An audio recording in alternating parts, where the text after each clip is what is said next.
My name is Dr. Michael Brown, and this is 3 Words, a bite-sized podcast about the simple, significant, and extremely strategic choices that all of us can make in order to be fully alive. Today in the studio is none other than David Denison, who's going to share with us, I think, one of the most essential decisions you will ever make to be fully alive. Listen in. David Denison, thanks for being back in the studio today. It's always fantastic having conversations with you. Before we get into our 3 words in our conversation, share with our viewers and listeners just a little bit more about yourself. Sure. Well, thanks, Michael. It's great to be here.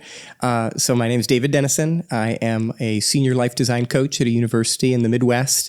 In that role, I focus on helping students develop clear visions for their life, career, and college, and then be along that journey with them as they make decisions for how they might want to get involved, the relationships they might like to form, and who they want to be. I love that. As a life coach to a life design coach, we're kind of in the same field. We care about the same things, helping people become the better version of themselves. So I think this conversation, though, actually is really important as a part of growing and evolving as a human being. So I will kick it over to you to share with our viewers and listeners the 3 words for today. Advocate for yourself. So why is this particular topic, because you chose those 3 words, important to you, my friend? Well, I think, firstly, I enjoy this topic because it's familiar. I think a lot of us have maybe heard these words before or heard the phrase, self-advocate, and it is important. But I also think it's a bit more complex than maybe at face value. So I want to talk a little bit about that nuance and complexity today. I also really think this topic is important because it impacts so many areas of our life, from relationship to work to our own well-being and how we self-care and build boundaries in our own life. And then lastly, personally, I've struggled with this, and I know many students that I work with on a daily basis struggle with wondering, is it okay to want that? Is it okay to ask for this? How do I do that? What do I do if I'm not quite sure what I want? Is there a starting point? Can you self-advocate if you don't maybe have that internal self-knowledge and resources yet to do so? So I just think it's a really important topic. David, those questions you just asked, we could spend hours on. I mean, yes. You just kind of dropped 7 or 8 questions that are just, how do I know? And is it okay? And what do I want? And can I mean, even as you were sharing those, I'm like, yeah. Each one, I was like, that's important. So I'm really glad we're having this very significant conversation today. So take us there. Let's go. Sure. So I guess start with maybe what is advocating for oneself. I would say most definitions would probably propose that it's articulating or expressing wishes and wants that you might have, and then making decisions about how to pursue those. And so that's maybe in its most broad general form of what advocating for yourself looks like. But I guess when I think of the phrase advocate for yourself, the first thing I think about is what is the purpose? What is the goal of doing that? And I think the first thing that came to mind, which maybe comes to our listeners' minds as well, is getting what you want. And that's not to say that as a byproduct of expressing your wants and sharing those things with people that care about you or that are in a position to support you, that doing so doesn't make you more likely to get to the destination that you want to be. I totally acknowledge that. But I think, again, the purpose isn't to get what you want, because there are lots of times where you might express a want or a preference or a wish with a partner or with, even instructors. I hear students talk to me about how they have particular learning preferences, and how courses are taught, or employees maybe have different preferences with how they're trained and how they work together in teams and collaborate. And so it's natural for people to have different desires and approaches for how things are done, but that doesn't mean we always get what we want. And so I don't think the purpose of advocating for yourself is to get what you want, but rather to express more fully who you think you are and who you want to be. And so actually by doing that, you learn. And so I really think at its very core, the purpose is actually to learn. So good. To put an invitation into the world. When I say, when I told Katie, I want to go to graduate school. Well, first of all, she was open to that initially, but then when I changed my plans to do a different graduate program, she was a little less sure of me, and I was less sure of myself. But when I said, hey, I want to go to graduate school, that's me putting out there a particular course of life that I'm hopeful to take. that was risky to do. I wasn't sure if she would be receptive to that, but ultimately it created a fertile ground for conversation, a starting point for us to connect more deeply. And again, based on her feedback, if I'm really listening, if I'm really being intentional with how I'm being sensitive to those around me when I'm advocating for myself, I think I'm more readily able to actually learn and grow in some significant ways. I love this conversation. I love how you're delineating between expressing what you want and getting what you want, because we hear this even across the variety of seasons of life, where people will say to me, or maybe even say within a workplace or within a relationship, I just don't have a voice. And what they're basically saying is not, I don't have a voice. They're saying, I didn't get what I wanted. It's like, no, you have a voice. You got to express what you wanted. You get to express what you wish, which is powerful. But there's going to be times when you don't get what you wish and want. And I love that phrase you use, the wants and the wishes, as you've described it. But what you're proposing is at least you are seen, heard. Obviously, the ultimate goal is to be understood and appreciated, that your preferences matter. But at the end of the day, you still might not get what you want. And so I think there is a difference. To advocate for yourself doesn't guarantee that you will get everything you want to serve yourself. Yeah, well, and this even, I was thinking about this, and my dad's a psychologist, and so I talked to him about these things often, and I told him, I was like, I'm going to be on the 3 Words podcast, and I'm going to be talking about this topic, and I was sharing with him, I was like, in my experience, I wonder your perspective, Dad, but in my experience, people are generally taught as they grow up that there are one of 2 primary ways to approach happiness. Because I think really we can agree that all of us want to live a happy, fulfilled, meaningful, joy-filled life. And I think the first approach is to get what you want. That actually happiness looks like achieving goals, closing the gap between where you are and where you want to be, achieving better circumstances, however you want to put that, and whatever those particular categories or areas of life that you're striving for are to improve in those areas. I think that's a worthy pursuit. The other approach, I think, has to do more with wanting what you get, has to do more with being grateful for one's experience, to engaging presently and playfully and sensitively with our surroundings. And again, then that has to do with changing our mindsets. So if there's changing our circumstances and changing our mindsets, I still think we're missing. So I guess I'll say my other episode, shameless plug, forget either or, instead embrace both and. So I think one approach isn't the way. It's a combination of those 2 things. And actually, I think it's not just growing, achieving, accomplishing in those areas that are meaningful. And it's not just building mindsets and internal resources to navigate the challenges and turbulence of life. I think it is also the ability to express yourself authentically on the journey to do both of those 2 things. And so that is why advocating for yourself is so important, because it actually allows you to become more authentically you. Brilliant insights, my friend. You said it at the beginning, and so I want to bring it back up again. Let's just acknowledge what you're describing is incredibly hard and very challenging. People struggle with it. Why is this so hard for us? Yes, I think lots of reasons. Maybe the greatest or the most significant is I think we're fearful of disapproval. We're fearful that people may think we're weird, people for having a particular preference, that we won't fit in, maybe even that we're selfish or entitled by expressing a want in a particular way or area of our life. Maybe folks may even think that we're, just not likable. And actually there's some research. The National Institute of Health and MIT have done some research that, unfortunately, women are more likely to be seen both by men and women as not likable for being assertive, for expressing, and it unfairly affects women to be assertive and express wants and wishes and desires than it does men. Though women are historically and significantly better than men at advocating for others. But sometimes, again, this idea of struggling to do so themselves, because again, there's these we have this sense of what the expectations are. And so I think actually I'd like to reframe that fear a little bit. Please. First and foremost,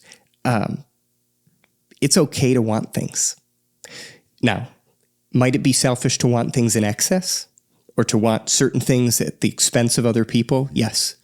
But to want things is to be human. So I think we can move that aside. If the second thing we were wondering was, are people going to like me? Am I going to not be likable by being self-advocate? Maybe. But we're going to be honest. And so, again, I think that is going to be able to allow us to build better connections because it's from a starting point of honesty. We care enough about ourselves and the people that we love to be truthful. Mm-hmm. So good. Yeah. So obviously you may not be liked by everyone, but you'll be understood, and because you could wear a mask and you could pretend and you could play charades, and then people will be like, oh, okay. And you feel more liked and more appreciated, but it's not real. And you'll feel the hollowness and the isolation of that.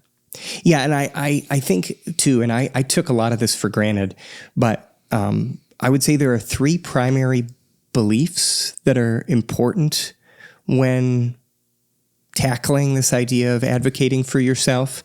The first is that it is okay to be you and to want things. The second is that things can be different in your life. And the third is that you have some power to make that difference. Mm-hmm. So it is okay to be you and to want things. 2, that things can be different in your life, regardless of the starting point. And 3, that you have some power to make that happen. You're talking about the season of identity. In many ways, we talk a lot about the 4 seasons of life, and you're talking about the truths that I want people to believe in the first 20 years of their life on which to build the foundation of their life, that they are someone, that they are significant, that they are special, but they're also strong. And they can make decisions that change the course of their lives. And that's really foundational. You talked about being a fully human, alive person. For you to be able to advocate for yourself, you better believe, and you need to believe that you are someone significant, special, and strong, and able to do that. Right. Share some principles with us. I know you're a principle-y based person, and you think in big principles and ideas. Share some principles with us. I know as we wrap up this conversation, you're going to share some principles and some practices to get really specific with us. And I welcome that. And I'm sure our listeners and viewers do as well, David. Sure. Well, I think one is people aren't mind readers. And you cannot expect what you have not expressed. And so if I can't expect Katie, my wife of 9 years, to read my mind about something, and neither can she expect that I can read her mind. And so, for us to communicate needs, for us to check in often, what are our plans this weekend? How's the week going? Do we have to adjust anything? For her to tell me no when I ask her to do something, my extroverted self, for me to tell her no when, believe it or not, I need a night to unwind, play some video games. I have a nice gaming computer, in case any listeners were wondering. So I think, again, like that is a really important concept here. The other is, and I alluded to this earlier, is there's always a starting point. It is incredibly helpful to have time, to have money, to have connections, already have a group of mentors, coaches, role models, close friends and family members that you can lean into, that maybe model what it looks like to advocate for yourself, to create a life intentionally. But at the same time, like some of us at various points in our life may not have some of those resources. And when I say resources too, self-knowledge is a resource. It's one that we can grow, but it is a resource. And so even if you don't know what you want, or how to express what it is that you want, there's always a starting point. You can always say, hey, I'd like more time with that. I'd like to think on this for a little bit, or I don't know right now. And so using those phrases, getting comfortable with those phrases, I think is really important. And I also, just for the sake of time, think there are a few practices that I'd love to share that I think are really practical. And I would say, regardless of where you're at in sort of your sense of maybe confidence and skill in advocating for yourself, regardless of the space with which you're doing so, whether that's romantic relationships or in friendships and setting boundaries with your roommate, in work, for, asking for projects that might be more meaningful or fulfilling, for the support that's needed. I know lots of people want to be a really good worker, and so that means they think they have to suffer in silence. Regardless of where you are in that journey of advocating for yourself, there's a starting point. And I truly believe seeing a counselor, seeking out a therapist can be incredibly valuable in this. So I'm going to just throw that out there as really the first suggestion. I think practically, if there's someone in your life that you know that maybe could support you in this, they're good at that, ask for help. Call them up, text them.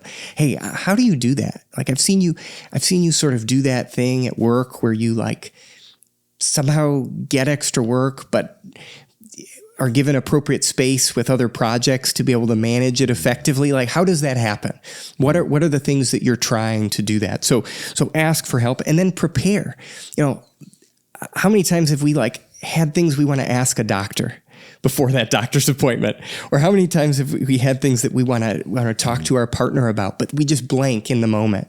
It's okay to bring notes to stuff. I just want to normalize that too. With a one-on-one with your boss, bring some notes, some questions, some concerns, some hopes for the conversation or for the next phase of your project that you're working on. So I think those are some very practical things. And very lastly, if it's okay, please.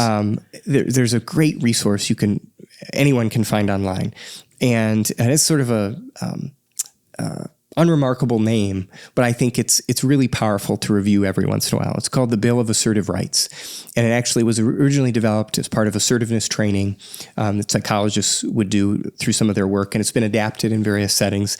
But if possible, I'd love to read. Oh, of course. Maybe Please, just David. a few of the statements in this Bill of Assertive Rights as a reminder to the kinds of things that it's okay for us to feel or do every once in a while. So, you have the right to judge if you are responsible for finding solutions to other people's problems. You have the right to change your mind. You have the right to make mistakes and to be responsible for them. You have the right to be illogical in making decisions. You have the right to say, I don't care, or I don't care right now. You have the right to do less than you are humanly capable of doing.